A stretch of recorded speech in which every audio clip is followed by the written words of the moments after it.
Haley Stevens urges rival to distance himself from Hassan Piker. Yo, when you're slated to lose by 20, you probably shouldn't be giving any advice, let alone that advice. Especially when the other person in the race literally leaned into that exact same message and had to literally drop out a couple weeks ago.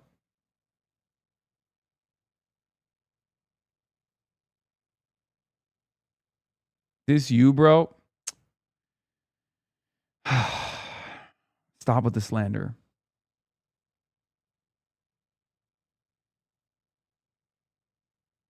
Mark Levin is writing about you like a bad ex.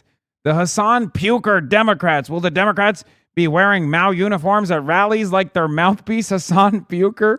Will the Democrats be celebrating 9/11 on the 25th anniversary, which Puker said America deserved? Will the Democrats announce, like Puker, they would support Hamas over Israel every time? Why do the media cover for the Puker Democrats?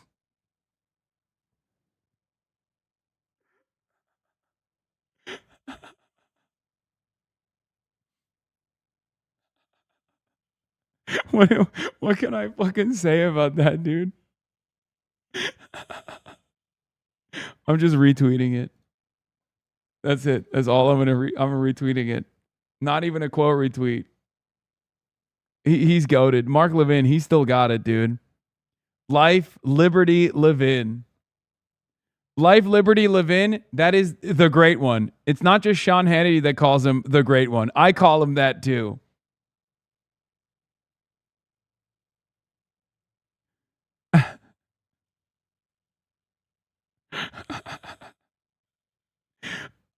I was joking a couple months ago. Hassan Piker always looks like he's constipated, including in his mouse suit. What's that all about? Wait, what?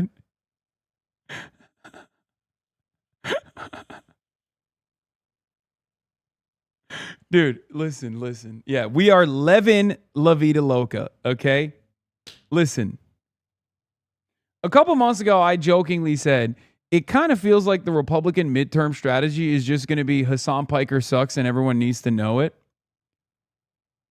I was joking. I'm not joking anymore. I think they literally think they have nothing.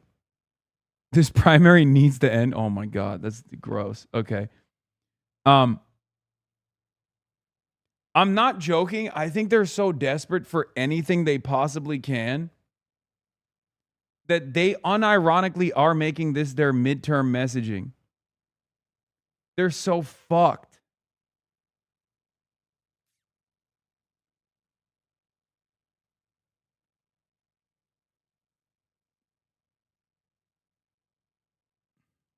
They're so cooked. Especially if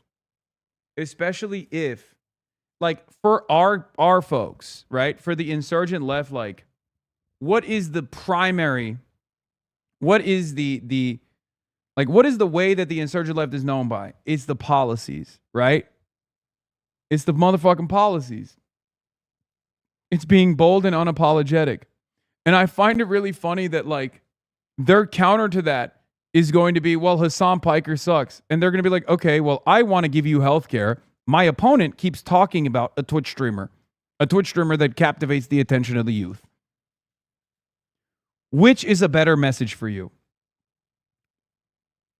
Like, I don't think they understand that they're designing a trap for themselves. Because, like, this will only work against moderate Democrats who will be like, no, you don't understand. I hate him too. Like, they'll run around and show... they'll run around and basically show that they're scared for no reason when this is a fight election, okay? This is an election where you are going to fight back. Midterms are always supposed to be a voter's opportunity to push back against the administration. And this administration is unbelievably unfavorable, okay? So what voters are looking for is someone to just be like, yeah, dude, I don't care about this. Like, I care about fixing these problems. Okay? So if moderates turn around and go, oh my God, you're so right, I hate Hassan Piker too, that's not going to look good for them. Most of the time, people don't know who the fuck I am anyway. So I'm not even saying like, oh, it's because all the Democrats love me. and all the Democratic Party's base knows who I am and they love me and I'm like their number one concern, like defending me is their number one concern. I'm not saying that at all. Most people don't know who the fuck I am. But most people will hear their candidates if they actually fall into this Republican trap. Most people that actually like the candidates or know about the candidates will hear them apologize for some random fucking Twitch streamer.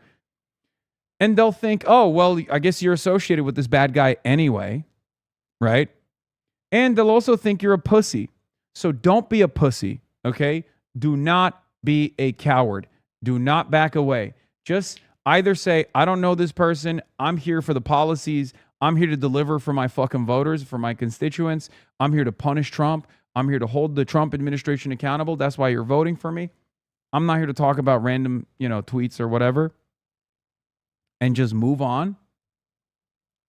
Or immediately take that argument and go, look at how unserious my opposition is. Like, this is what they're talking about. We're talking about healthcare. We're talking about affordability, a crisis that's only worsened under Donald Trump when Donald Trump ran on affordability and did not deliver. That's the reason why they're talking about Twitch streamers. Like, you have to do that. If you do anything but that, well, then you're just hurting yourself for no reason.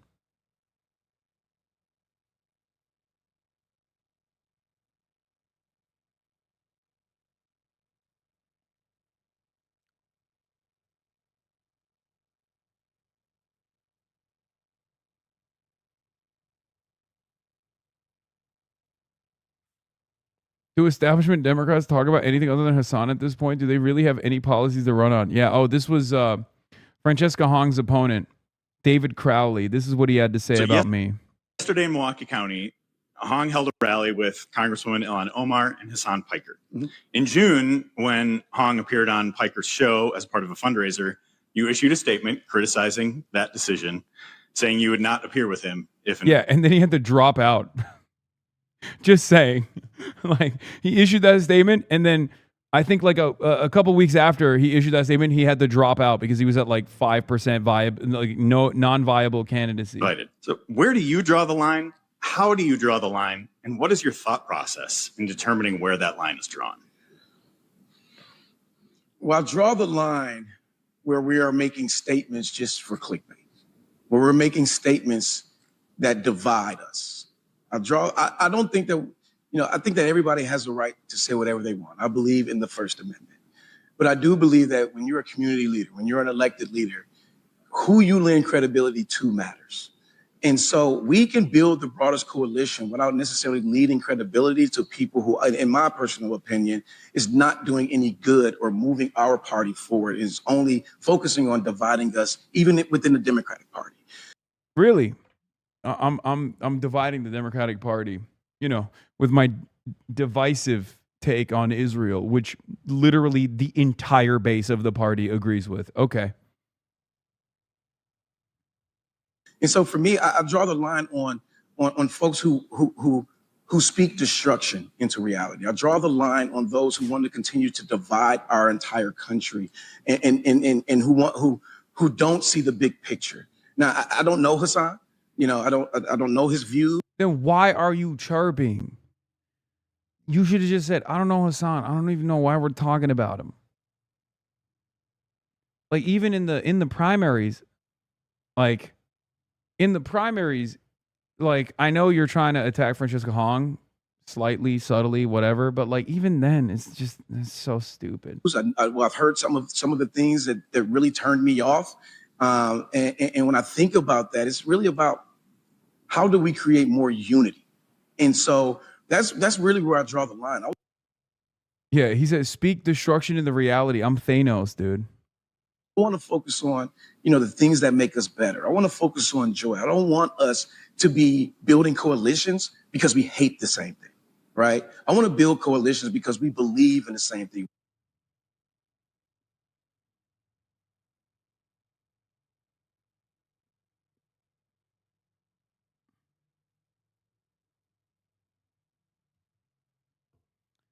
These people are cowards calling for unity while calling us the enemy. Yeah.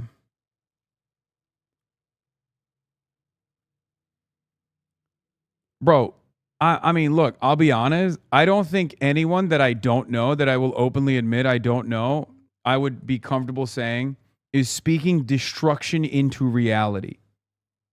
Okay? Like I'm some kind of alchemist. Like I'm some kind of wizard person. You know what I mean? I'm just like, I'm using my magic speech powers to fucking destroy reality, as he says.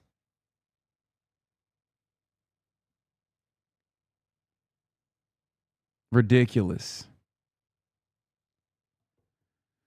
Praveen said her children raised concerns about funding for Israel. They both were talking about the funding for Israel and their concerns with that. I just wanted to see who's going to change the trajectory of where Michigan is going.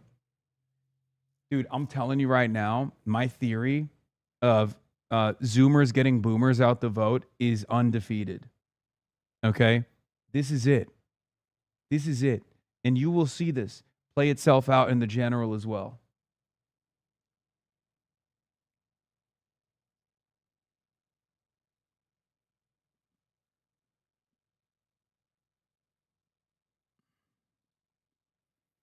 To your point about Zionists losing their minds over this race, there are a couple people on here who could benefit from a trusted friend sitting down with them and asking them how they're doing. The fact this never happened certainly makes me assume things about their life offline. Either way, get this woman in front of a therapist ASAP. This is not a mentally healthy perspective. No, not Magdi Jacobs. She's my favorite. Out of all the Hasbara operatives, Magdi Jacobs obviously is my favorite, as you guys know. She says, Al Sayed has about a day and a half to get his supporters under control. They're engaging in online harassment, shutting down their opponents' campaign events, spreading misinfo in a voter suppression attempt. If Abdul Al-Sayed wins, this will no longer be about just the Senate majority. Every time Magdi Jacobs says something, I'm like, who is she talking? Well, like, what is she saying? Who's she talking about? What is she talking about? It's always about like her own personal like issues that are going on in her life. It's awesome. Like everything is like every single candidate that she has opposed, that simply also opposed Israel, by the way, always reminds her of her ex-husband or ex-boyfriend. So it's like she always says this. It was Walter Masterson. I like that she's positioning herself to be a barrage of attacks against Abdul Al-Sayed and the general. But obviously, if they had any kind of motion, then they would have been able to thwart Abdul's attempts early on in the primaries, right?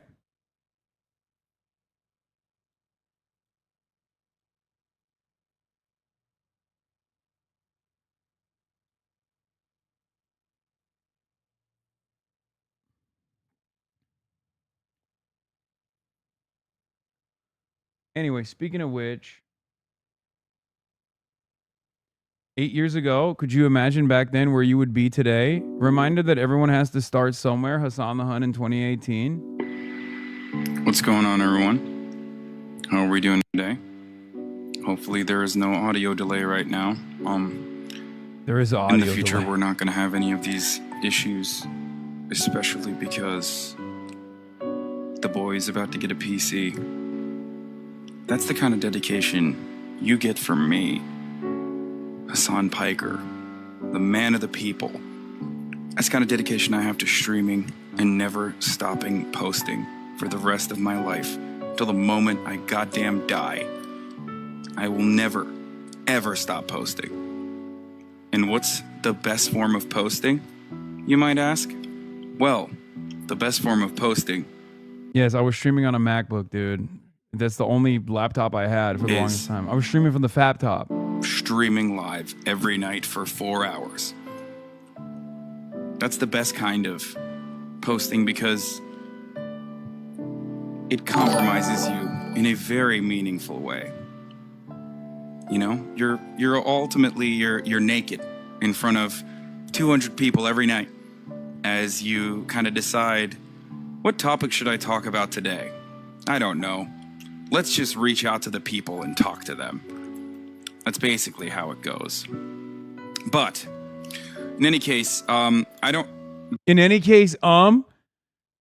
motherfucker, that is literally almost a decade ago, and my speech patterns haven't even Hi, changed. I'm Jory, and I'm here with Abdul Al-Sayed, running for U.S. Senate. You've been described as similar to Mamdani in terms of your politics, but I have a few different questions for you. Haley Stevens said, Israel comes to me in my dreams. What comes to you in yours? The hope that Michiganders have health care the hope that we can all breathe clean air, drink clean water. And I got to be honest with you, I'm haunted by a lot of the things that our tax dollars have paid for in that part of the world. So those are the things in my dreams. My last question for you is, I've seen numbers floating around about how much you're able to bench. Some people saying that you can bench more than Hasan Piker. Can you settle the score? Yes, he can. It's true. He can.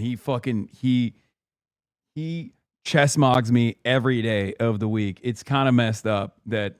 That's crazy. Look at him smiling. That's fucked up. Why are you laughing, bro? Why are you laughing? I thought we were supposed to be home. You're supposed to be like, oh, no.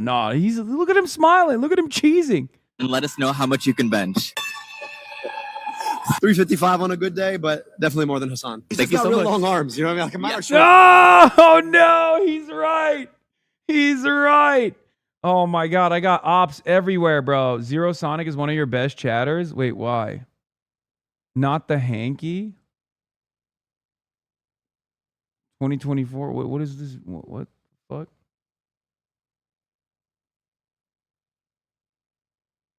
Laughing at you, Unc. I mean, he should. It's right. He has every right to, because he does. Yeah, I got to get my titty game up.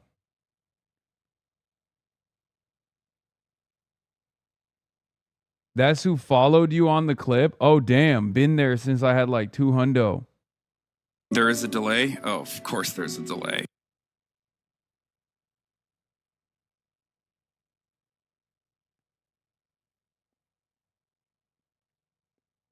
Lurker, no drama. Anyway, Fox News. El Sayed pals around with far-left Twitch streamer Hasan Piker the day before crucial Michigan election. Michigan Democratic Senate candidate Abdul Denounce Hasan have spent the night before Election Day at a pool party with far-left streamer Hasan Piker, sparking pushback from both his primary opponent and his Republican opposition. The event was hosted by a content creator in Detroit, Michigan, also attended by Progressive House candidates Maylai Kuros and Chris Rabb, both members of the Democratic Socialists of America. Michigan Democratic State Rep Donovan McKinney was also reportedly in attendance. Piker, who has roughly 10 million followers.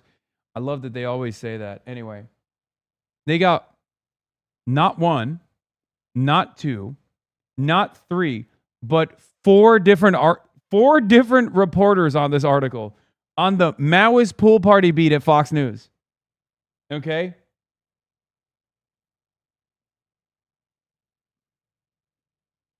What the fuck is happening? Bro, they got too much money. Maybe we have to defund journalism. I'm just kidding. I'm just joking. Yeah.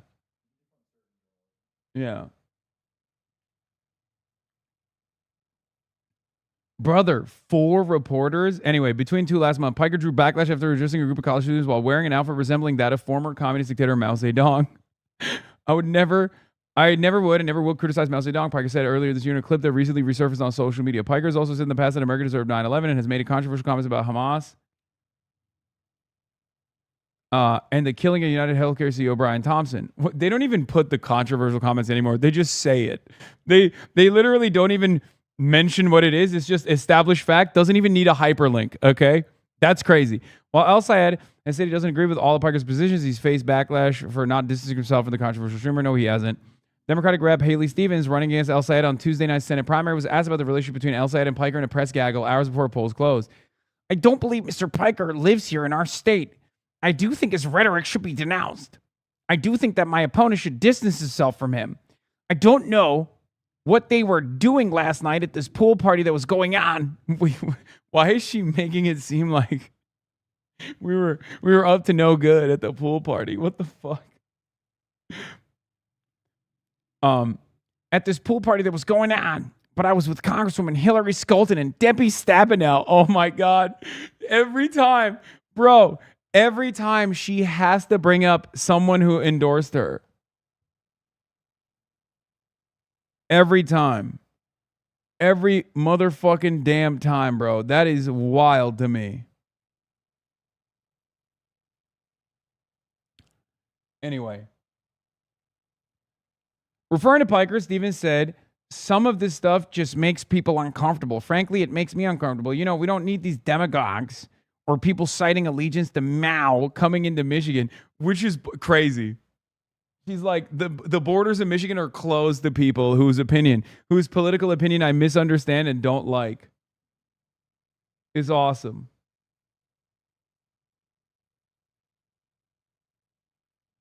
And pointing to El Sayed, Stevens added, maybe instead of being with Mr. Piker, you know, if he ends up winning the nomination, maybe he'll come with me and hear from some of the small businesses who don't want these extreme politics coming into our state.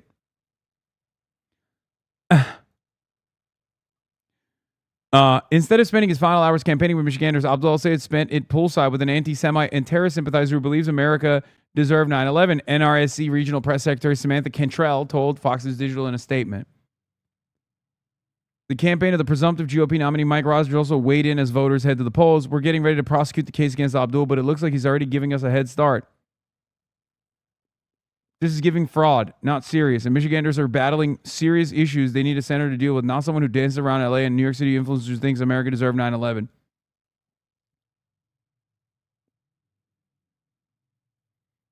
Hours before the pool party, Piker was at a campaign event with El Sayed where a reporter asked him if he plans to campaign with the progressive Senate candidate after Tuesday night's primary. Are you crazy? Piker responded, of course. Fox News Digital has reached out to El Sayed's campaign and Piker's team for comment. El Sayed is set to square off against Stevens. By the way, I didn't even know that was a CBS reporter. I thought it was a random fan with a phone camera out. And they were like, "Oh, are you gonna come back in the general?" I was like, "Yeah, are you kidding me? Of course."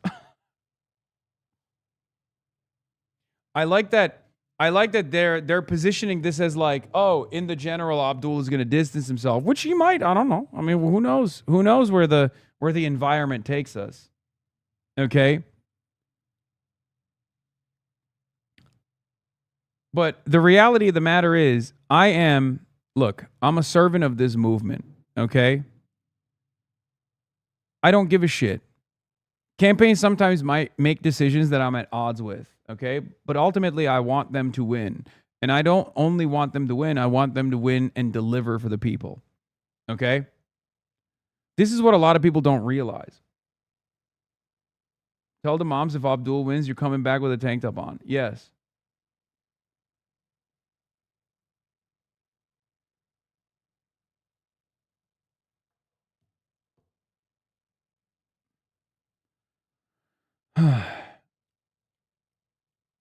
I think they're going to force him to distance himself if he wants establishment support. They're terrified. Yeah, I think the biggest problem here is like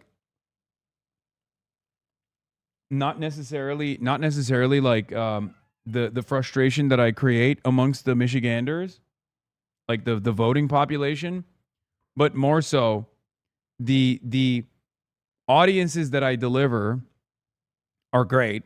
Like the excitement that I deliver for the base is great, especially in the primary. But obviously you need DSCC support, right? And I can totally see the DSCC being like, we will not back you if you're with that scary anti-Semite.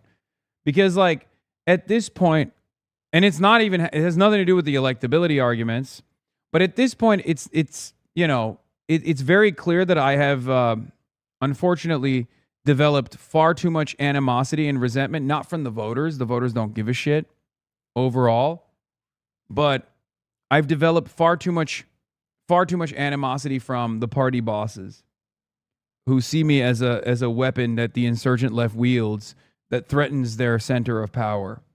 And they will do everything to defang this movement.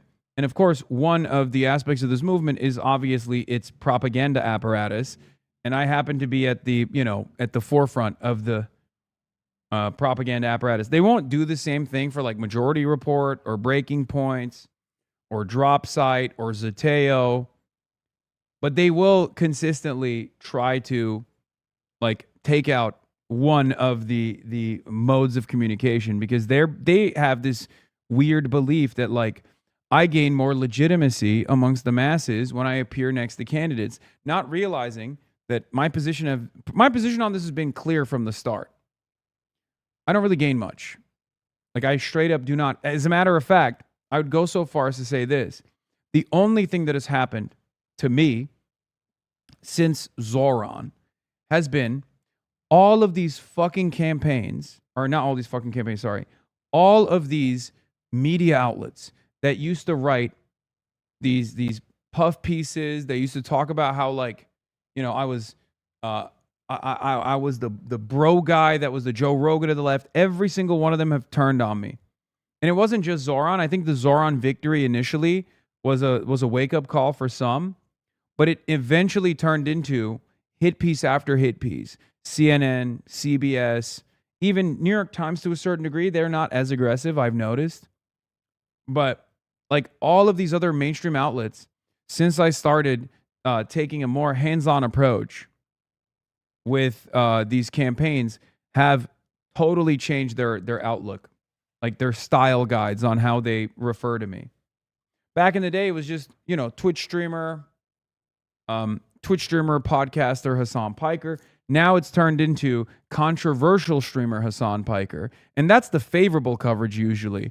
If it's not controversial streamer Hasan Piker, it's usually anti-Semitic podcaster or streamer Hasan Piker. It's not an accident.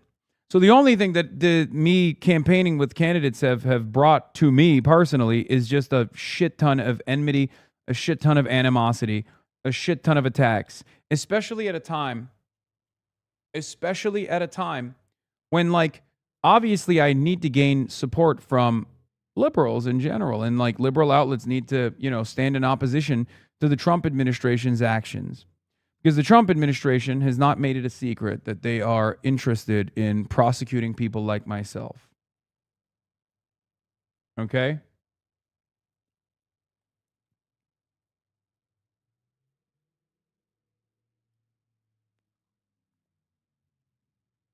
Yeah, look at this old Fox News headline about you right after October 7. Yeah, back then, even by Fox News, I was socialist Twitch star Hasan.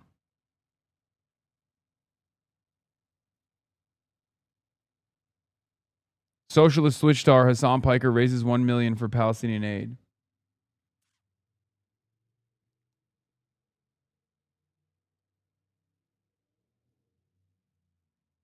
Popular with young voters, he's been compared to Zoran Mamdani. And, like New York's mayor, he's positioning himself as a champion of the working classes against corporate interests.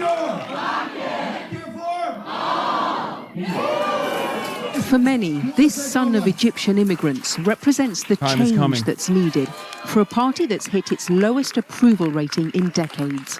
There are some people who see this primary as a battle for the soul of the Democratic Party. Can you appeal to the wider electorate? Or is it some people within your own party who are out of touch with how younger people in particular are feeling about politics? If we're interested in a way forward, it would be worth paying attention to what we're learning here in Michigan.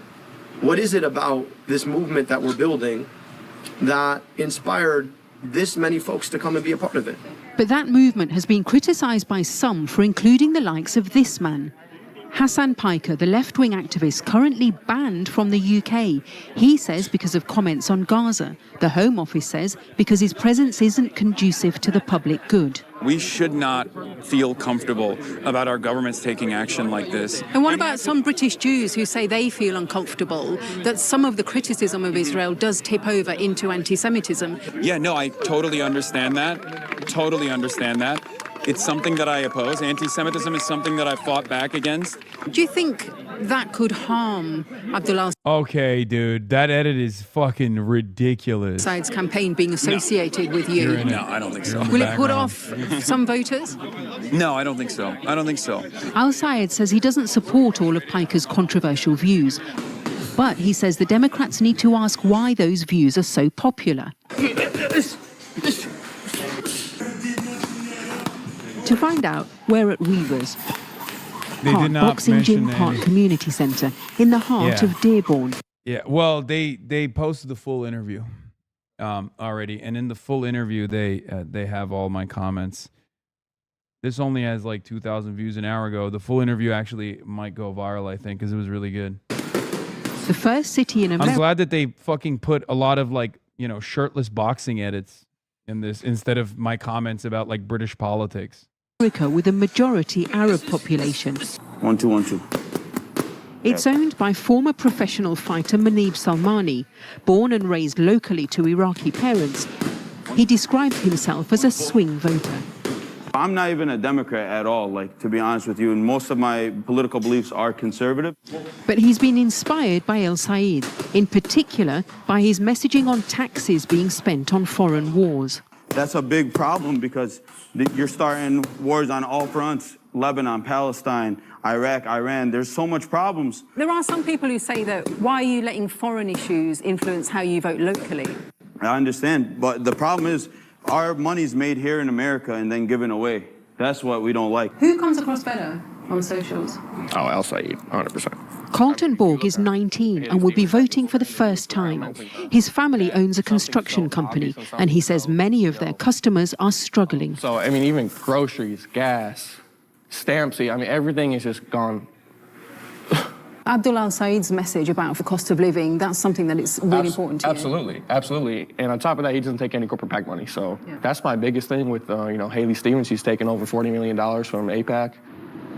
And that issue of outside funding has become one of the defining of the Michigan primary, which has become a proxy fight over big money in politics and the influence of pro-Israel groups. I am deeply proud to represent one of the largest Jewish populations in a congressional district in the country. El Said's opponent, Haley Stevens, are we winning this election? Has pitched herself the more experienced moderate, having previously been elected to Congress. Led me to a career in manufacturing. Her campaign is centred on manufacturing and the auto industry. Love you! Stevens has received more than $30 million from APAC, the American Israel Public Affairs Committee. And I'm a volunteer for Haley Stevens. It's led to a fierce debate at a time when support for Israel's actions is declining amongst Democrats. I mean, dude, it was a wrap for me when I saw the New York Times Daily article that trailed a Haley Stevens canvasser who openly admitted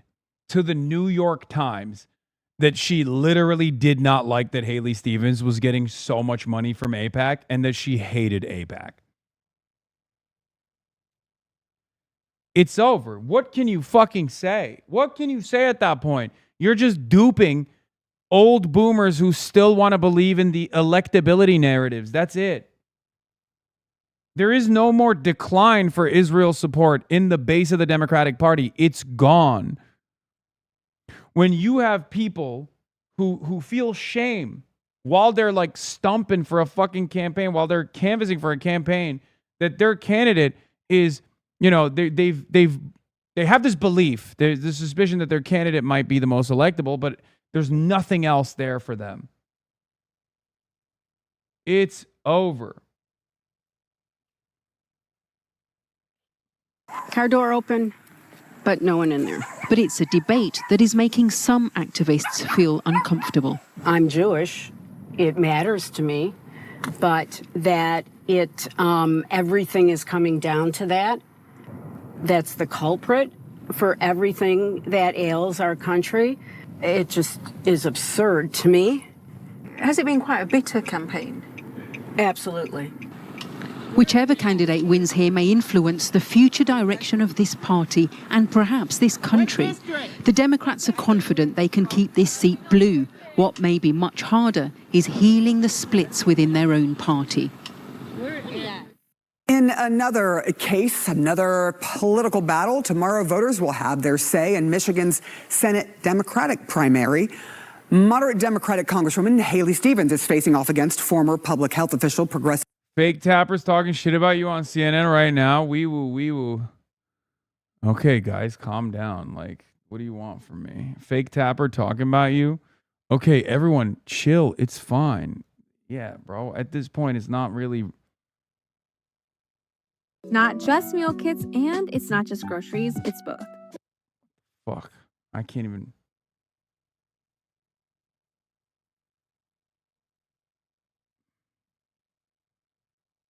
Jesus Christ, is so hard to. Oh, here it is. Oh, with Hillary Skolton. Millions of Americans are going to lose their health care as a result and will be paying more for their health insurance now that the Affordable Care Act subsidies have gone away. And, let me be clear. I'm just simply not willing to, this is so gross. Start writing the obituary on these campaigns. This is no longer for. This is no longer for the primary. They're setting this up for the general. Because the primary is a wrap from this point on. Serious concerns, which I stand by, and whoever emerges from this primary is going to have to disavow Hasan Piker for those concerns. And those are. Do you feel like this is normal? Numerous. But in fact, Abdul is doubling down. down that's on true. some of the You are concerns here. that I've raised in the closing days of this, But, like, of this but primary. this, like, There this have is been a an lot of insane people in the Jewish community who have criticized Dr. El Sayed for campaigning with Hassan Piker, for constantly talking about AIPAC. I just want to get your sense of something, because during a recent roundtable on anti-Semitism, your fellow Democrat, the Attorney General of Michigan, Dana Nessel, fucking who's Jewish, Dana Nessel. Oh my and God. progressive, she said she's No, going to she's skip the not. Michigan You're not a Democratic progressive. Party's Shut the nominating fuck up, convention. Jake. She said, quote, "I don't feel safe going. I feel like my presence isn't going to be welcome. I don't want to get chased around. I don't want to get harassed. I don't want to get yelled and screamed at. I don't want to get booed off the stage, irrespective of what I'm saying. And I believe that if I go, this is what will happen, because it's been happening to me." And Lon Johnson, the former chair of the Michigan Democratic Party, has also raised concerns about some alarming behavior against Jews in the state that seems to be tolerated by the Michigan Democratic Party. What's your reaction? Yeah. I see those concerns. I share those concerns. We've seen it break out on college campuses across Michigan. And that's why I have also raised a lot of concerns about the fact that, Abdul has brought in Hassan Piker to these college campuses, a place Dude, that has what the already been fuck? rife with this conflict where, we have heard, Jewish students, but not just Jewish students, other students feel unsafe because of this really violent rhetoric. And here you have, a candidate for one of the highest offices in the United States of America, bringing in this very controversial individual to campaign for him. Not only did he bring him in earlier in the campaign, Jake, he brought him in as his closer here in Michigan. You think about this, right? Elections are about choices. What is the message that you want to send to your voters, right? And Abdul El Sayed chose to bring in Hassan Piker. What? Not a Michigander, an outside podcast influencer who once said America deserved September 11 just last week. He added a framed picture of the September 12th This New is York literally Times a New York page Post article. with the Like, World this Trade is Towers fucking burning psychotic. in the back. Like, what do you think? What do you think I was doing there? Do you think I'm like celebrating 9/11? Like, it's such a fucking insane take. Like, it is truly like this. If we lived in a universe where people were like, "Hey, kind of feels like you're being a little Islamophobic here. We're supposed to be woke. We're supposed to be liberals." Like, they would unironically be like, "This is an insane thing to accuse someone of." Okay. At a round table in Muskegon Heights. Yeah, we're one step removed from With her literally some being like incredible- Hassan Piker was dancing on the fucking rooftops of like during 9/11. Like, that's literally where we're at with the 9/11 controversy. It's taken on a totally new life.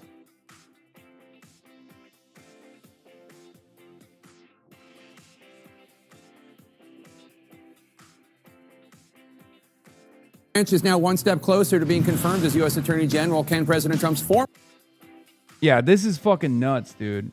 This is actually nuts. I look, my suspicion on this is I pissed off Bill A. Packman style, Bill Smokes Crackman style. I pissed off like a super wealthy Zionist billionaire or millionaire or something, or maybe a bunch of them, because their daughters or their nieces or their nephews that are fans of mine. And by the way, if you're in here and you kind of feel like I might be talking about your uncles or your dad or something, just, you don't have to tell me anything. It's fine. I don't even put it, it's not even on you. Okay.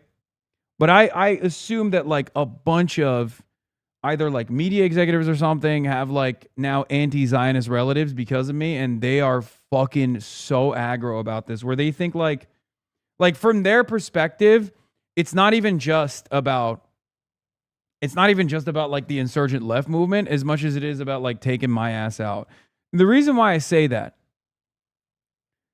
is because, I mean, this is not a secret. Elon Musk fucking hates me. So like there is a precedent for this, right? But the reason why I'm saying this is because like it doesn't make fucking sense for both CNN and Fox News to make this the primary fixture. Because Like, who is this for? Who the fuck is this for? You know what I mean? Like, it has to be for someone. It's certainly not for the audience, right? I'm sure maybe it gives them like a ratings boost or something if I'm looking at this like as cynically as possible. But there's no other reason for me to be getting this much coverage, like far more than Nick Fuentes, right? Like actual anti-Semites. And there's a dime a dozen. There's a lot of actual anti-Semites out there. For them to lean in this much in a way that is hysterical, like objectively hysterical, there's got to be a different reason, right? And I assume, like, this is because I won't reveal who I talk to, but I talked to a bunch of, politicians when the Mike Lawler, Josh Gottheimer dual condemnation bill came out, right? And one of the things I kept hearing from every single one of the people I talked to in Congress was, yeah, this is a messaging bill, right? Like, this is a messaging bill. They're trying to they're doing this for the donors, right? Like, they're trying to satiate the appetite of like either one donor or a handful of donors that like want them to come out with like a pressure bill, because that bill's never going to pass, right? It's never going to pass. No one's ever going to pass it, mostly because of Candace Owens, ironically enough, not because of the Democrats. Democrats would love to fucking throw me under the bus. But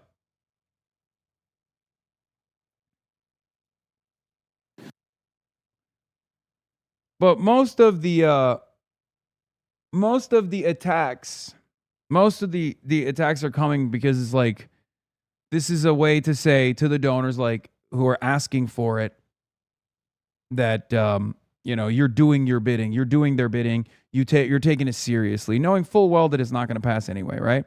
So I think there's just a bunch of people who just keep going to politicians and demanding their condemnation of me for some fucking unbelievably strange reason. Because I don't think I'm that popular. I don't like. I know my limitations. Like, I know the attention or the influence that I command over specific subsects of American society, but ultimately the amount of enmity, the amount of antagonism that they are fomenting in my direction does not match my output, at least by my estimation. Like, Debbie Stabenow said I was the biggest anti-Semite in the media. Okay? The jab barely registered with the attendees. Debbie Stabenow does not know who the fuck I am. Someone told her to say that.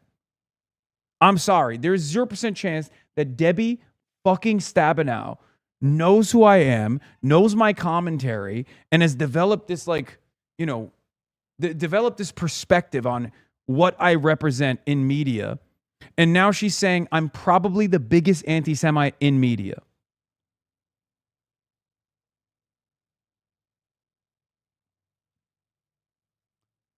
That's ridiculous. It's the same with Mallory McMorrow. Mallory McMorrow initially said I was, an anti-Semite akin to Nick Fuentes, right? That was a totally baseless.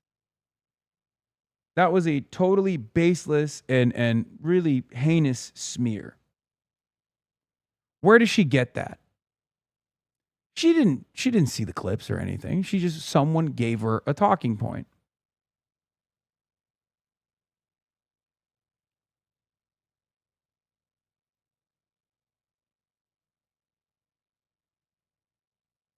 So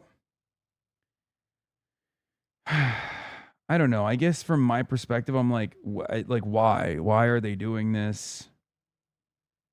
It feels to me like they are overestimating my impact.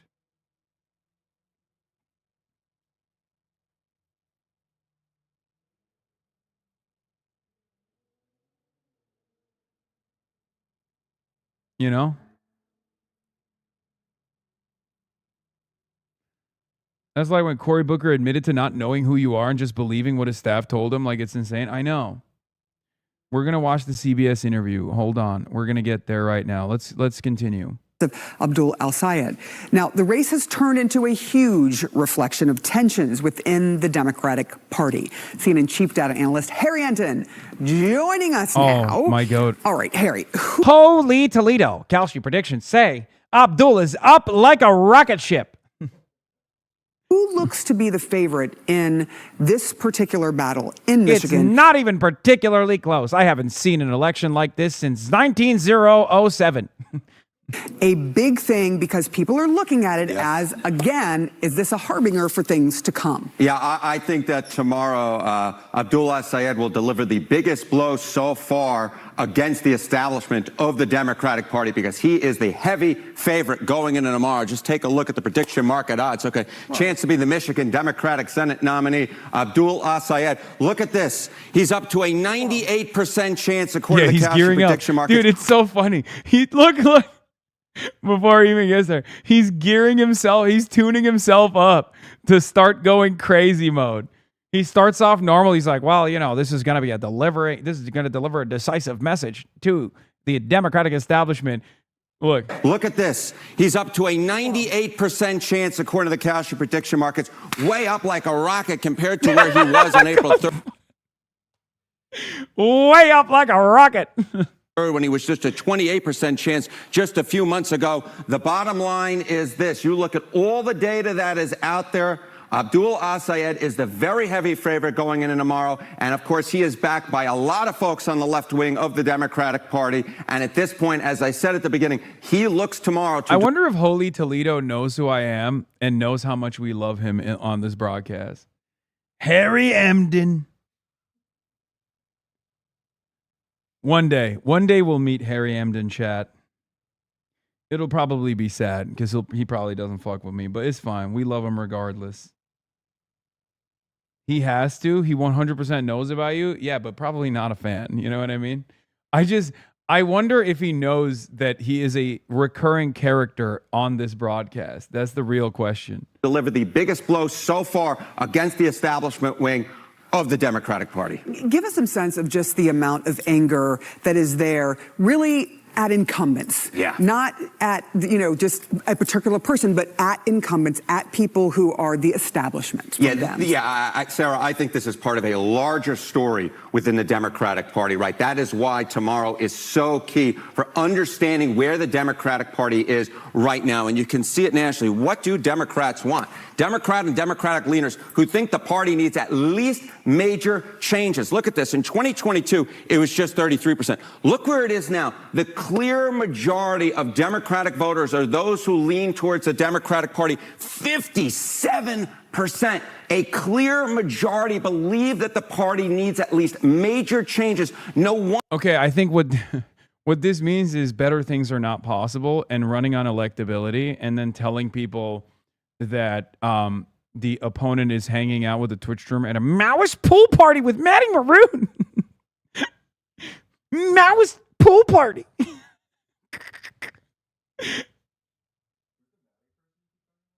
Matty Maroon, Trump's biggest donor. You don't know Matty Maroon? He fucking owns the city. He owns the bridge. No.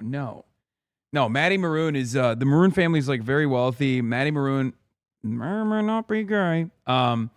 But he is he's Trump's biggest donor. Yeah, no, like he's one of Trump's biggest donors, and he owns the Gordie Howe Bridge, right? Like, or not the Ambassador Bridge. There's two bridges that connect Michigan to Canada, and one of them is privately owned by Matty Maroon, and then the other one is paid for by the taxpayers. And they built the taxpayer one, but they never opened it on purpose because Matty Maroon was like, "You can't open this. This will put me under. This will put me underwater." So, it's the Ambassador Bridge. Yeah, he owns the Ambassador Bridge, not the Gordie Howe Bridge. The Gordie Howe Bridge never opened because Trump literally delayed it. So that what? Yeah, he doesn't just privately own the bridge. He owns all the duty-free shops around the bridge. He owns the tolls. He owns everything. in the privately owned bridge. He's like, correction, the bridge was paid for by the Canadian taxpayers, not U.S. funds. Oh, shit. I didn't even realize. Yeah.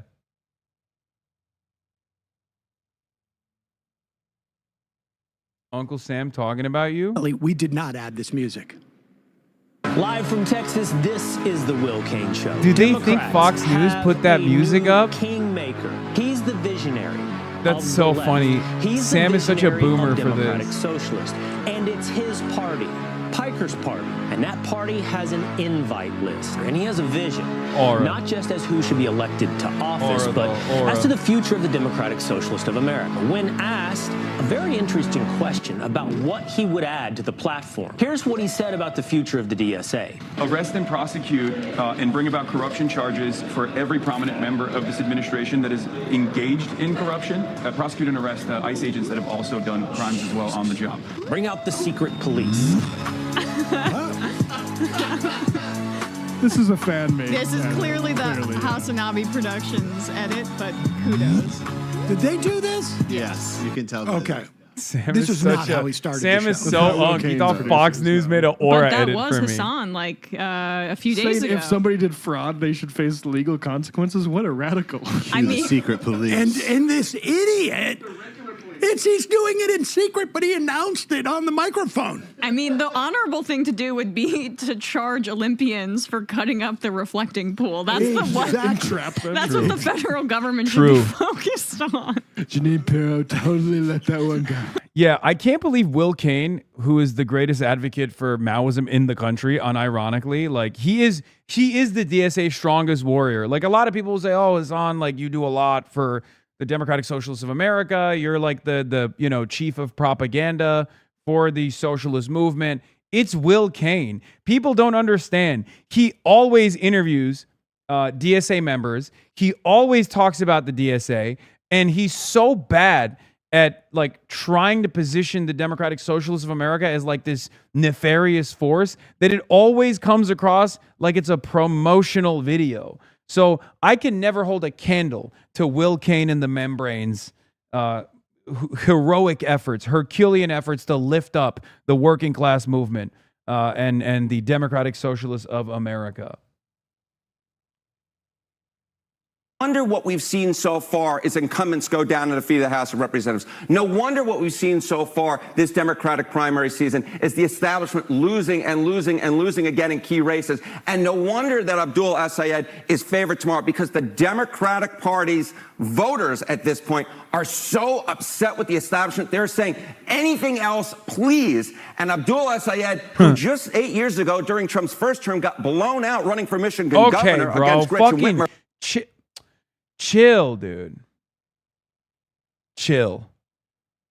Blown out? Okay, calm it. Okay, calm it down. Tone it down, Harry. Harry Emden. Tomorrow is the heavy favorite because, simply put, the Democratic Party is looking for something new, and they are looking to go against Haley Stevens most likely tomorrow, who, of course, is a sitting congresswoman. I do want to ask you just how motivated Dems are. Where's the energy? How motivated are they to go out and vote? Because numbers matter. Yeah, numbers matter. Who in the Democratic Party is motivated to turn out and vote this election season? The energy right now is on the left wing of the Democratic Party, where Abdul Denounce is. Just take a look here. Okay, Dems extremely motivated to vote. Look at this. 80%, 4 in 5 of those who identify as very liberal say they are extremely motivated to turn out and vote. Compare that to all others within the Democratic Party. A significantly lower chunk, just 3 in 5, 59%. Abdul Denounce kind of comes together, puts it all together as an outsider, comes from the populist progressive wing in the party, and that's why I think tomorrow he is the heavy favorite. And if he does, as I said at the beginning of this segment, it would be the biggest blow against the Democratic establishment so far, sort of culmination of all the factors we've seen this primary season. This is certainly bubbling up, and then you, of course, have the general, and that's a whole different thing. We will discuss that. We'll discuss that later. We'll discuss that later. Let's set the primary first. Got to get through the primary first. These are really interesting numbers. Wow. Yeah. Harry, thank you so much. Thank you. How do we expect it to shake out? Well, Pamela, this Democratic primary DSA here in Michigan really aligns are, encapsulates the debates, pro-free not just playing trade. out in Michigan, Yeah, but I mean, I also haven't looked within the into it Democratic further, Party but it makes on a sense. national I level. think This contest there's has really no laid connection bare to the the labor party's movement progressive versus that needs establishment to- divisions, also the debate over what that it tie means needs to to be happen again electable, for- and also how the Democratic Party views the Hold on. U.S. Handling an approach to Israel. But really, this contest is going to be a major test for the progressive movement, which has seen success in blue areas like New York City and Denver, but now is trying to replicate some of that success here in a battleground state that has flipped between parties in the presidential contest. On the progressive side, you have Abdul El Sayed, a former state health official who has embraced policy positions like Medicare for all. He has campaigned here in the state with the likes of Bernie Sanders and Alexandria Ocasio-Cortez. Then you have Congresswoman Haley Stevens, who had flipped a Republican-held seat back in 2018, and she is really the more moderate establishment type of candidate in this race. She has the backing of the retiring Senator Gary Peters, as well as the state's governor, Gretchen Whitmer. Can I just say, I love Mark Pecan so much. It's a very random thought, but I just saw one of his tweets on my timeline. I think he loves Francesca Hong, by the way. I don't know why he hasn't endorsed her, but it's like very clear. It's very clear that he will endorse her when she wins the primary, inshallah. But it's so funny. He's constantly glazing Francesca Hong over and over again, okay?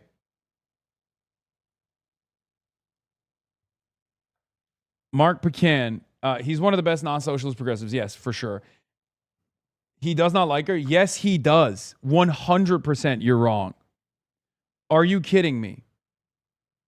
He's never endorsed in the primary. It's his thing for some reason.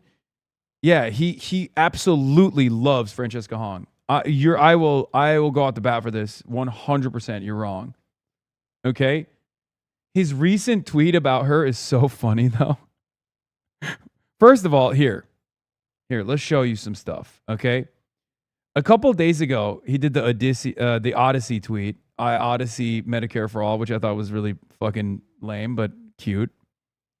But a couple days ago, he literally basically came close to endorsing Francesca Hong without endorsing her.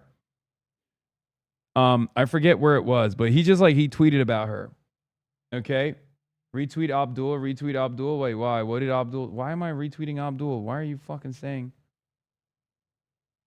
I have inside knowledge on this. He does not. Okay, well, regardless, he just says, he acts like he likes her.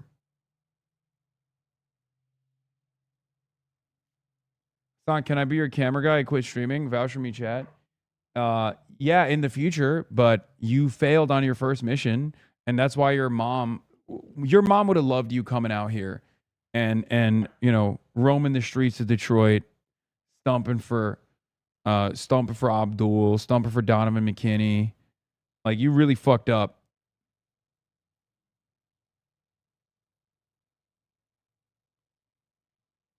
Yeah, that was a bozo ass moment. Tweet you're looking for is 3 tweets down. Hey, Wisconsin media. Francesca Hong would be the first woman, first Asian American, and one of the first small business owners to be elected governor. Yet you focus on DSA. She's not an officer or spokesperson. She's running for governor. Ask her about that. And then curious face. And then in parentheses, observation, not endorsement.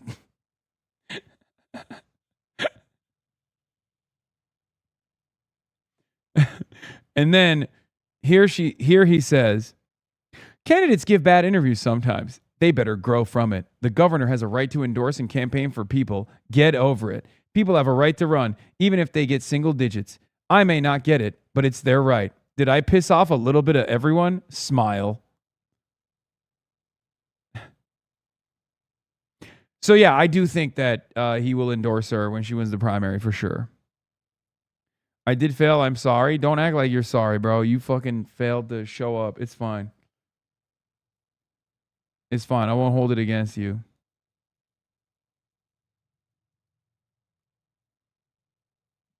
How long do you think it'll take to announce the Michigan winner for the Senate? Not long. The expectation is not long. Yeah, this was beast mode. This was one of her best answers, by the way. Francesca Hong, when asked about the Milwaukee Journal Sentinel if campaigning with Hassan Piker and Ilhan Omar is politically risky, said it would be a risk not to try to build the broadest coalition possible. Yeah, I think this will be here. Here's a couple of predictions. Okay, are you guys ready? You love when I have predictions like this. Okay, not predictions about whether or not Vladimir Putin will invade Ukraine, but predictions when it comes to American politics, which is very well within my wheelhouse.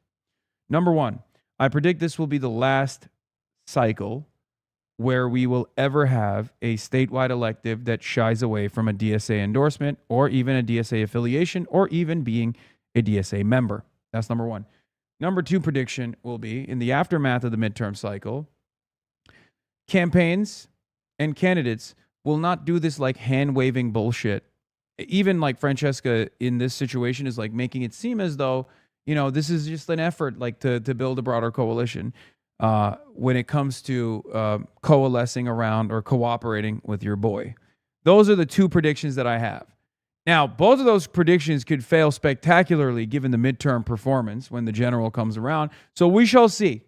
But I suspect that this will yield tremendous victories for us, for this movement. And going forward, people, I think, will no longer do this like hand-waving bullshit where they're like, oh, well, I don't agree with everything. Like there's this like level of shame almost whenever they talk to the media. And then part of the reason for why they're doing that, there's this level of fake shame when they, hand-wave away this affiliation, is because like there's too much negative earned media around this affiliation, and plus there's no guarantee that I will always say the right things and not have a pop-off moment that could reflect poorly on the campaign or something.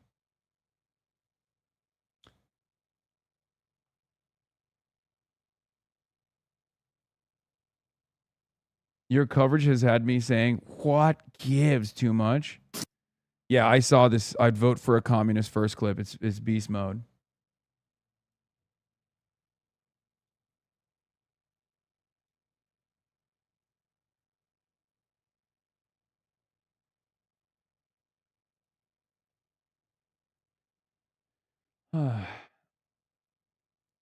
Anyway, who cares as long as we're racking up W's? Yeah, 100%.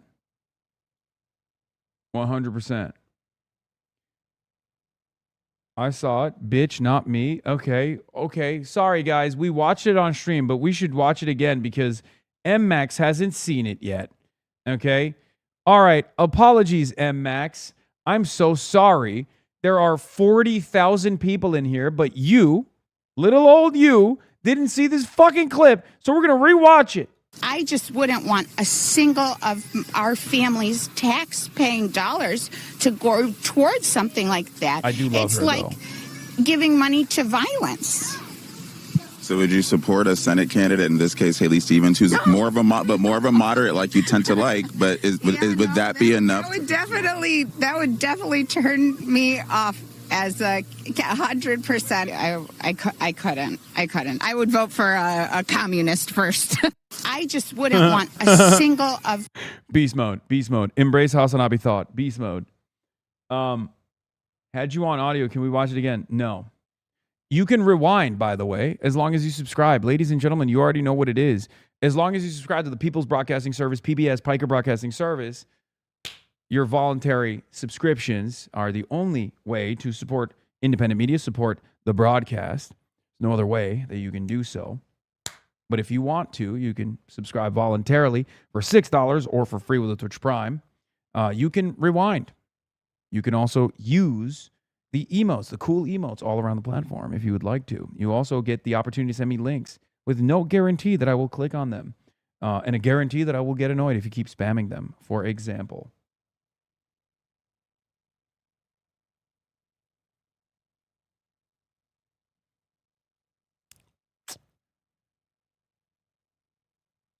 Both of those candidates spent the past 24 hours campaigning right here in Detroit, which could very well help determine how this primary plays out. Take a listen to a bit of their message for voters yesterday. But the notion that we've been able to build a movement, not about me, but about what we all want. Money out of politics, money in our pocket, Medicare Look at Adam Hamawi in the background. for all, that has resonated with the state. That to me is the greatest privilege of all. The GOP should be worried about running against me. Because Wow, Aura. Thanks, Haley. Thanks, Haley. Aura. Yeah, average moderate Democrat and increasing the average moderate Republican. Yeah, we already watched that. This is the same clip. I'm losing my fucking mind. This is literally the same clip, chatter. Yes. Because, friends, I am a tough as nails Democrat. Yeah, I'm a tough as nails Democrat. I'm a real workhorse. I got the receipts. Over and over again. I'm going to run through anyone and anything to protect and defend our state. Now, the road to the next Senate majority very well could go through here in Michigan. Democrats would need to hold on to Michigan and flip 4 Republican-held seats. And this primary will provide a window in who the Democratic Party feels Roxy, should be their lock the nominee fuck in. to take on what's expected to be the Republican candidate, so Mike dope. Rogers, in November. Tomorrow is the... It's so funny. I'm sure you guys have seen Roxy's 2016, when she was 16 years old in 2016, trying to hold Bernie Sanders' hand at a rally. It's kind of wild. A decade later, she's, running a tight ship at the Abdul El-Sayed campaign. Very cool. Very cool to see at the age of 26. Once again, her, Vincent, and even to a certain degree, people like Zoran Mamdani, are proving once again that it's actually a benefit if you haven't gotten the DC stink on you. What people previously considered experience, okay? What people previously considered to be experience in not only the candidates, but also even campaign managers, comms directors, and whatnot. Yeah, here it is. Look at this. I'm hashtag done waiting for my voice to be heard. This is from August 4th, 2018. We need a brave leader with comprehensive policy plans who's willing to take strong stances on things that matter. We need at Abdul El-Sayed. That's crazy. She's a baby here. I mean, I'm so old now. I say stuff like that now. Gross. I feel gross being so old. Where, a comms director, working on a campaign is almost 10 years younger than me. How did this happen? How the fuck? Now I'm going to be like, oh no, wisdom comes with age. And you youngsters, you young whippersnappers don't know right from wrong.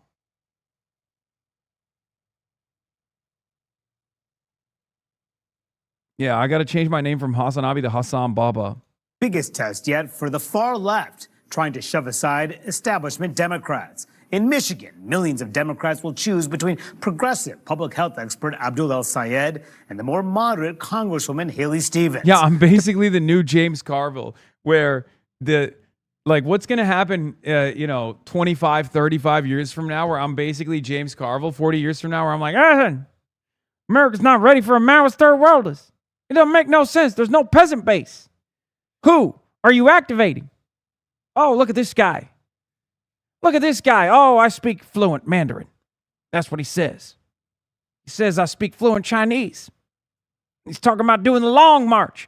Back in my day, we did the long march. You don't know what a long march looks like. All you know is teleportation.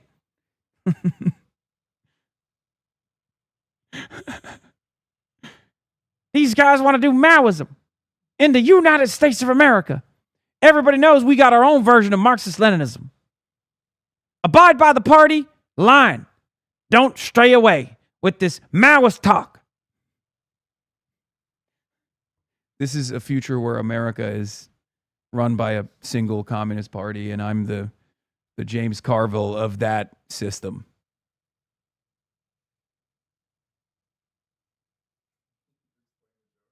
Well, you know, some people are not going to get it. So I'm explaining it for the Fox News producers who are watching right now going, did you see this? They clipped this shit. What the fuck?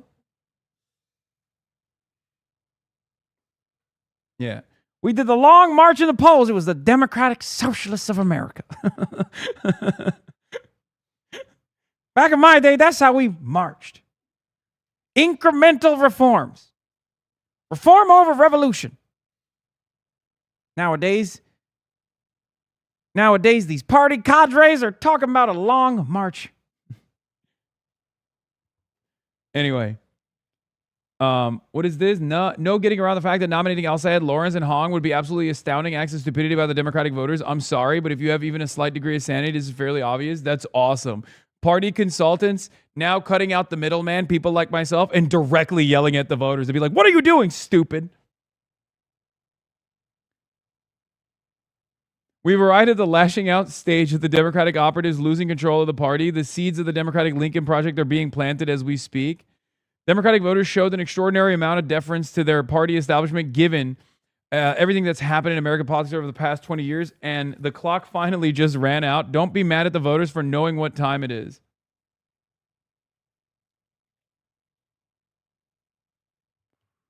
That is unbelievable. I mean, it's expected.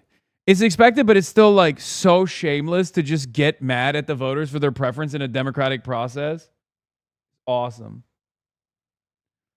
Yeah, Crystal Ball also got mad at the Haley Stevens Traverse City event.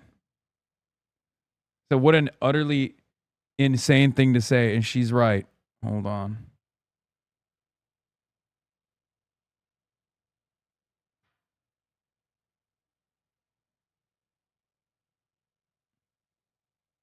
Did you watch this Debbie Dingle clip already? I didn't. There's the CBS interview we got to watch too. Paraphrase Joe Biden, it's a battle for the soul of the Democratic Party. Jeff Zeleny is in Michigan. So Jeff, with just a few hours left, the El Sayed camp seems to be feeling pretty good about their chances. Manu, there's no doubt that they feel some energy. Closing an hour ago vote. Dog, I already illegally voted like 100,000 times. What are you talking about? What do you mean? Why do you think I'm in Michigan, bro? It's the mules. I activated the fucking mules. 10,000 of them. I have been voting illegally all morning, like right before the stream. Like basically up until the moment that I clicked start streaming, I was voting illegally. Yeah. What were you thinking? And a momentum on their side. Part of that is really what's been happening in Democratic primaries throughout the country this year. But this is a different moment, and it's a different state. It's battleground Michigan. So that is why neither campaign advisors that I've been speaking to are all that. Ladies and gentlemen, it is official 55 minutes from now. Polls are going to close in most places in Michigan, and at 9 p.m. it's going to close everywhere. We're obviously going to make our way to the party, the watch party. We're not saying victory party yet. We're saying watch party. Okay, superstition, or rather not super, but little stitious. Little station. Okay, if you're currently watching me at a polling location, remember the only poll that matters is your polling station. Stay in line to vote for Abdul El-Sayed, Donovan McKinney, Will Lawrence, Aisha Faruqi, Kyle Blumquist. There are so many wonderful candidates that you are hopefully voting for. Okay, that's why I'm saying the watch party, election party. Get drunk again. I might have a little bit of booze. I might have a little bit of that libations. Confident going into election day. There's a lot of a trepidation here. I caught up with both candidates over the weekend, and it's clear they are fighting for every vote and trying to make this nationalized race more up. No shot. I mean, Zoran's wasn't. That'd be crazy. About Michigan. Well, the Congresswoman has made clear that she knows she's been a bit of a punchline I might here down some in this drinks race. before Her I go out accent and then, other things. actually, She's leaning if it's into dry. that as she's trying to bring out her supporters. This is East Coast people. Please see Roxy for a making gift. fun of how I talk. And how many times have we really heard that in our lives? You know, when we visit other places. I don't like that she made her accent the primary fixture of this campaign, because everyone I've talked to has been like, nobody talks like that, number one. I've yet to meet a person that talks like that from Michigan, including the people from the Upper Peninsula who might just like be lying to me. I don't know. But she's not from the Upper Peninsula anyway. She's from Rochester. She's like fucking literally 10 minutes away from where Abdul Sayed was born. And last but not least, she didn't sound like that in the past.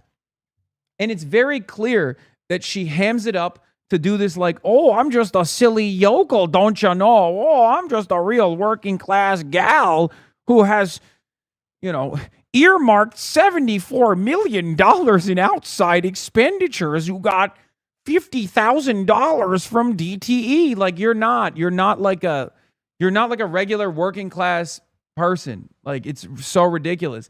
It's the same principle that I despise when she does this thing where she does this thing where she's like, oh, all of these outsiders, they spend a good deal of time in Washington, D.C. It's like, you're a representative. That's you. You're talking about it. You spend all your time in Washington, D.C. What the fuck is going on? Places, they comment on our accent. Where are you from? Whether they're making fun of me or they're just making fun of Michigan, they don't get to think they're better than us. Because what I know is I am your voice, and I'm eager to be your voice. The jokes, they just make me want to fight harder. Okay, listen. Abdul's closing statement literally had nothing to do. Like, he briefly does the classic, like, someone like my name, he does his Obama thing, right? Like, oh, someone like my name is not supposed to be president, whatever. That's what America's all about. Or someone like my name is not supposed to be senator, not president. That's what America's all about, right? But like, outside of that, it was mostly about like progress, the struggle to achieve progress, the work that it takes, the pain that you experience, and how sweet that victory feels at the end of that finish line. It was all about not me, us. He channeled that so perfectly. Okay? Her entire speech is like, I'm a real fighter. I'm a real fighter. My accent's strange. Everyone says it, but it's okay. It makes me want to represent you even more with this voice. So Stevens clearly is making the case that she is pure Michigan, that she has represented the state since 2018. Of course, she flipped a Republican-held House seat back in the first midterm election of the first Trump administration. But this is certainly a different time for the Democratic Party. There's no doubt about it. Some of that energy that is behind Abdul Sayed's campaign also was clear, even as questions of electability really are hanging over this. We asked him about that as well. It is that electability is about whether or not you can inspire a movement of people to want to elect you. I mean, frankly, if you have to bring $70 million of outside spending into your race, you are foundationally unelectable on your own terms. So, to me, the vision I have for electability is one where you can inspire a movement of people around a set of ideals that allows you then to go out and legislate around those goals, right? That's what electability means to me. So he also goes on to say that he thinks that some of this electability argument here that Haley Stevens and the Democratic establishment behind her is pushing pretty aggressively. He thinks it's a bit of a loaded question here. He believes that Michiganders will elect him. And he said, an elected official always says that electability is on their side, but he, of course, is running from the outside. But he also talked specifically about his own upbringing and his own background, of course, even going back to when he was a high school student at the time of 9/11 and how he was embraced. So if he would be elected, he would be the first Muslim elected to the U.S. Senate here. So for all of the outside currents going on in this race here, the progressive versus the insurgent, talking about funding for Israel, it is also about Michigan issues. It's about affordability. Yeah, I mean, the PCC is right. PCC zone, Adam Green. I assume I know what he's going to say because I agree with it. He says, we believe that if Abdul Sayyed defeats $600 million in outside spending, it will send a signal to every Democratic politician across the country that it's okay to cross very powerful interests because you can still win if the people are on your side. That is what is needed, especially at this moment as we're fighting Donald Trump. Yeah. Here's her from 2018. President Obama's two biggest wins for Michigan families were the auto rescue and healthcare reform. I'm Haley Stevens, and I was chief of staff to President Obama's auto rescue. That sounds like a different person. Am I crazy? I guess it's just like an exaggerated version of the accent. That's what it is, right? What gifts? Saved over 200,000 jobs and strengthened Michigan's advanced manufacturing economy. That's our future. Now that Donald Trump is trying to sabotage Obamacare, I'm running for Congress to protect and improve it, to lower costs. I'm running for Congress. Time went on, bro. You're exaggerating.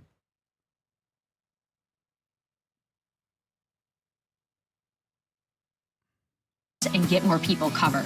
I approve this message because I know how to deliver for Michigan.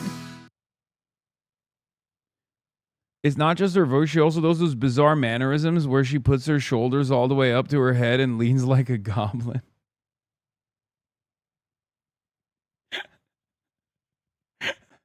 Stop. I disavow this kind of sentiment. Okay, there's only 47 minutes until post close. We're done. Sam Robinson and Majority Report talking about you? Oh shit, link it to me. What gifts? I haven't gotten through a single damn video today. I've just been all over the fucking place. It's crazy. She stopped using a Blue Yeti. Is her real voice today? Okay. And Manu, it is very clear here in the final hours of this race, both of these candidates are campaigning only with Michigan people at their side. They're trying to make this race about Michigan. Of course, for national Democrats, it's about far more than that. Yeah, no question about it. The divides are very, very pronounced. Jeff Zeleny from Lansing, thank you so much. My panel is back. Tia, how much fear is there in this town among Democratic leaders about what may turn out tomorrow?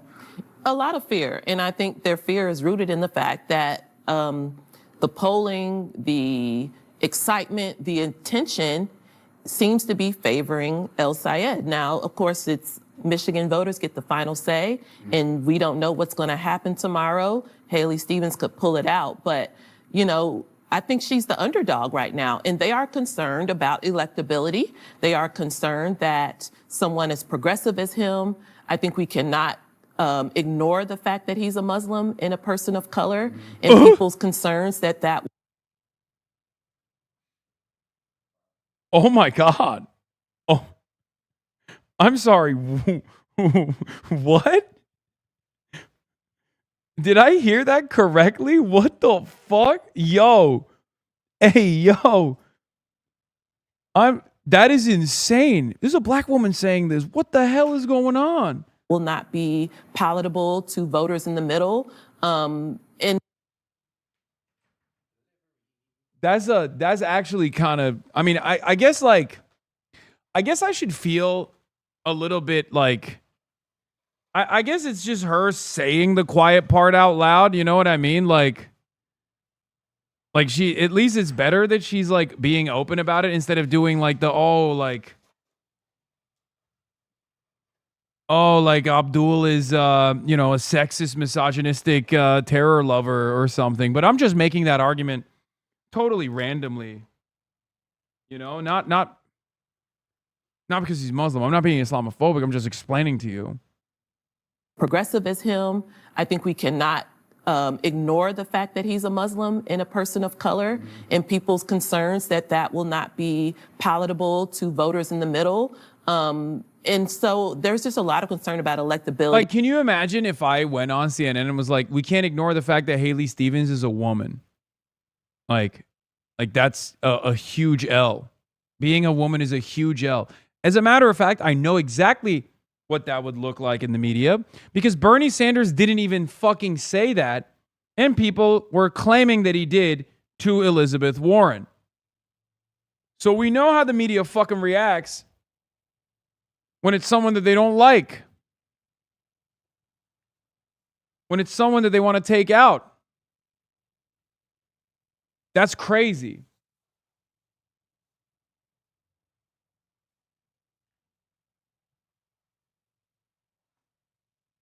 I don't know. I've always been consistent on this. Someone's background is utterly irrelevant, utterly immaterial. It's just a hurdle, but it's one that people can overcome. And I hate when people act as though this is like irreconcilable. It's impossible to defeat the racist forces. Like it's bullshit. I just think it's just not. It's not just his messaging that makes Democrats concerned. We often hear, though, the issue of electability coming from from leaders of both parties, and they tend to lean towards the more centrist candidate. Is this environment different, though, given how much the environment is souring on Trump and his party? Can a progressive in this environment do what the Democratic leaders think that he can't do? Absolutely, and he's very good. I mean, I remember when you did the interview with him. He's very good. He's good on his feet. He's a good candidate.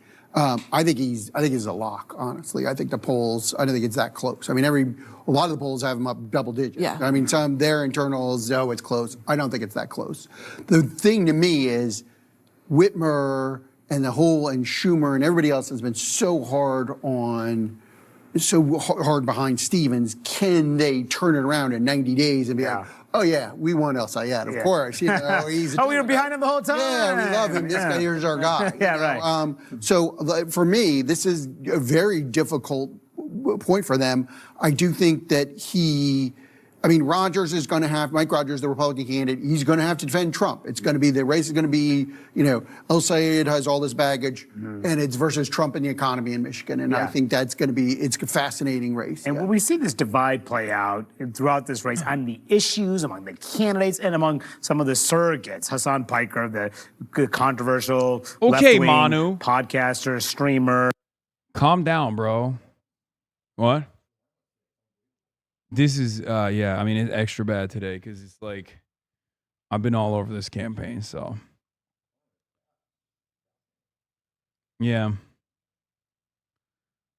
Yeah, W motion. 20 minutes since last call out, I know.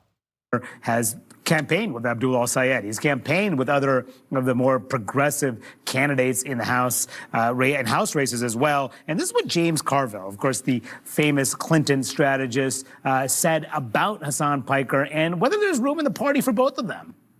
I am not going to be in the same party with Hasan Piker. I can tell you that right now. If he becomes a force in the Democratic Party, I'm out of here. I have no intention of ever being in the same political party with that guy. One of us is going to leave. It might even be me. Look, I think that this is... Look at him smiling. Is all part of what we've been talking about now for the last several years, which is the Democrat identity crisis. And you're seeing it play out in real time right here. I will also say that the White House is very happy if El Sayed wins today or tomorrow. They really strongly want that candidate in place to run against Mike Rogers. And while Rogers will have to defend Donald Trump, they do believe that their messaging is perfectly fit for that race specifically, which is, do you really want these far left activists in office? Looking at a state that is very much centric, and Mike Rogers, who didn't get a job in the administration because he was too center and not MAGA. Trump literally won Michigan twice because he was an establishment wrecker. I know deep down inside, look, I can't speak for the fucking boomers that are in his corner in the consulting class, but I know he knows that this sucks for him. He carried this state twice with a populist anti-establishment slant.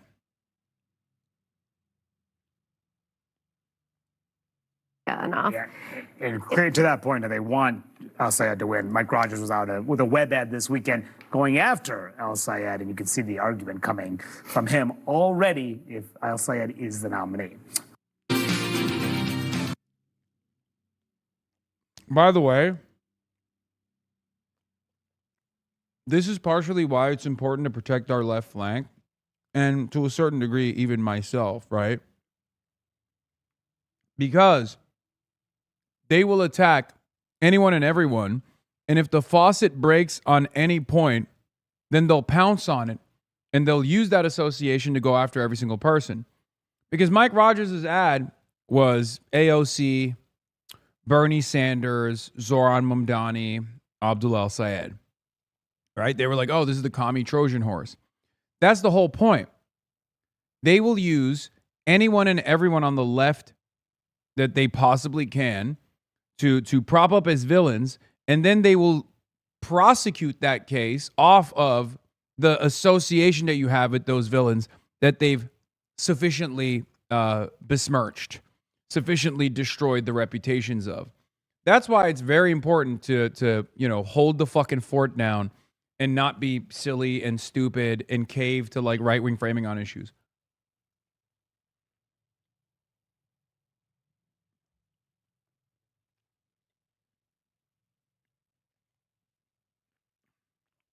Hello, everybody. I'm Jesse Waters, along with Kennedy, Jessica Tarlov, Dana Perino, and Greg Gutfeld. It's 5 o'clock in New York City. Like, that's why they're fucking aggressively coming after me. And this is The Five.